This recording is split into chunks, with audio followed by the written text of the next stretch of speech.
اگر اس کو کسی کو دیکھتی ہے اور اس کے دل میں کوئی ایسی جو میں کہنا چاہتا ہوں اس طرح کی کیفیت پیدا ہوتی ہے اور یہ وہ سمجھ سکتی ہے، تو سانس بعد میں لینا، فوراً وہاں سے اٹھنا ضروری ہے۔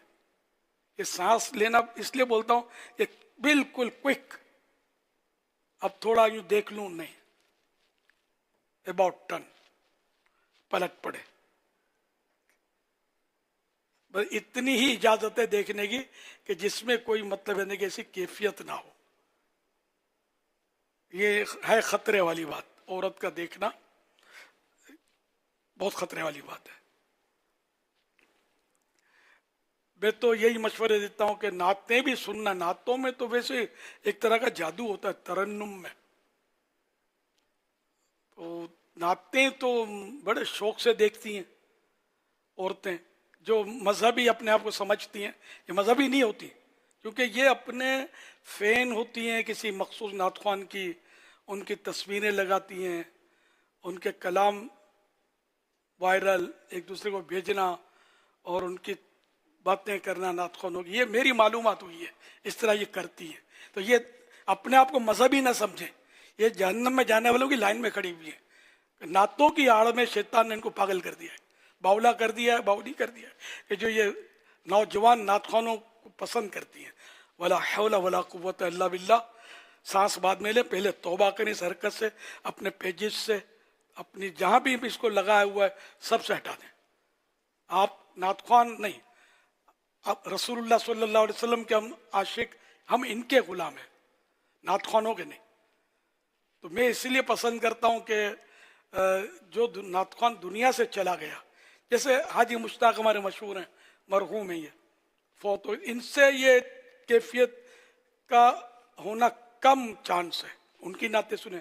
جہاں یہ کیفیت پیدا ہو گئی تو چاہے 100 سال کا فوت شدہ ہے نعت خواں، فوراً بند کرنا ہوگا، یہ بھی ذہن میں رکھیں، کیونکہ اصل جو علت جو سبب ہے وہ وہی مخصوص لذت ہے جس سے روکا گیا کہ اس کو نہیں دیکھنا ہے، نہیں سننا۔ لیکن یہ تقریباً ہماری مطلب جو مذہبی کہلاتی ہیں یہ نعتیں، ہم تو نعتیں سنتی ہیں، ہم تو نعتیں سنتی ہیں، نہیں نہیں نعتیں نہیں سننی۔ البیان من السحر،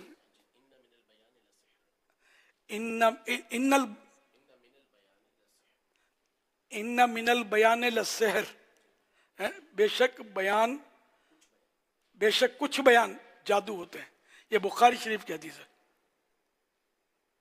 تو یہ بیان، تو یہ نعت شریف بیان کی انتہائی صورت ہے، یوں سمجھ لو کہ اس میں ایک ترنم ہوتا ہے، ترنم میں کشش بہت زیادہ ہوتی ہے، اور عام گفتگو میں وہ کشش نہیں ہوتی۔ نعت خوان جب بات کرے گا نا تو اس کی بات میں سریلا پن اتنا نہیں ہوتا، جب یہ اپنی لے بناتا ہے تو اس وقت فرق پڑ جاتا ہے کافی۔ تو مہربانی کر کے اسلامی بہنیں اگر ایسا کرتی ہیں تو زندہ نعت خوانوں کو مت سنیں، مت سنیں، مت سنیں۔ یہ سنتی ہے، وہ سنتی ہے، اس کی بیٹی سنتی ہے، اس کی پوتی سنتی ہے، یہ دلائل نہ دیا کریں۔ آپ نے جس نبی کا کلمہ پڑھا ہے، میں اس کی شریعت کی باتیں کر رہا ہوں، اب وہ چاہے وہ میں یہ غلطیاں کرتا ہوں تو میں نے بھی جواب دینا ہے اس کا، یہ کرتے ہیں، وہ کرتے ہیں، فلاں کرتا ہے، فلانی مبلغہ کرتی ہے، فلانی ذمہ دار کرتی ہے، اپنی قبر میں یہ جواب دے ہوں گی، آخرت میں یہ جواب دے ہوں گی۔ آپ نے اگر ان کا کلمہ پڑھا ہے تو پھر ہم آپ کو سمجھائیں گے بھی نہیں، ہم تو صرف کلمہ ایک کا ہی پڑھتے ہیں، لا الہ الا اللہ محمد رسول اللہ صلی اللہ علیہ وآلہ وسلم، ٹھیک ہے؟ تو مہربانی کر کے، بہت مرحوم نعت خوان ہیں جن کے کلام ہیں، میں نے تو کئی مرحوم نعت خوانوں کے کلام چھاٹ چھاٹ کر اپنے خاندان میں بھیجے ہیں، مرحوم ہو گئے۔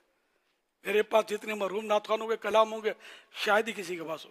میں نے انہیں قصداً یہ کہے کہ اگر جمع کروائے ہیں، نعت خوان، نعت سننا شوق ہے سنو، اور بہترین نعت خوان ہے، یہ بھی نہیں کہ وہ بولو گے آواز، زبردست آوازوں کے نعت خوان ایسے مرحوم ہیں، جیسے حاجی مشتاق بھی ماشاءاللہ بلبل روضہ رسول، کتنی پیاری آواز ہے، کہ سنیں نا مزے کو مزہ آ جائے۔ صلو علی الحبیب صلی صلی اللہ اللہ علی علی محمد محمد. صلی اللہ علیہ وسلم.